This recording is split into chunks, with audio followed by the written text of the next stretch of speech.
This is one of my Primrose, I call it Primrose, and it's forming a really nice cluster. I have divided, it's about 3 years old now, and I have divided it once. I like this particular one with the golden yellow flower because of the leaves, that is not just looking so green.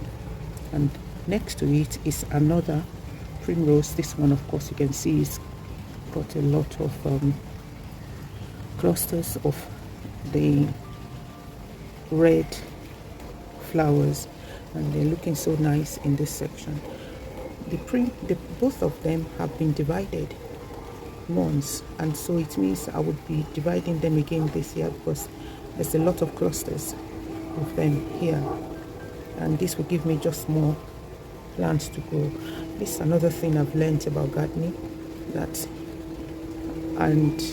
to maybe buy plants that are not necessarily annuals.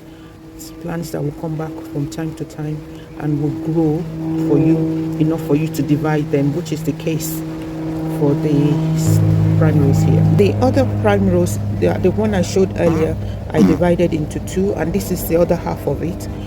It's not doing as well here as much as it was in front, so maybe I would move it another time, but I was just showing you to show that I have another portion of it that I divided and put in a different section of the garden.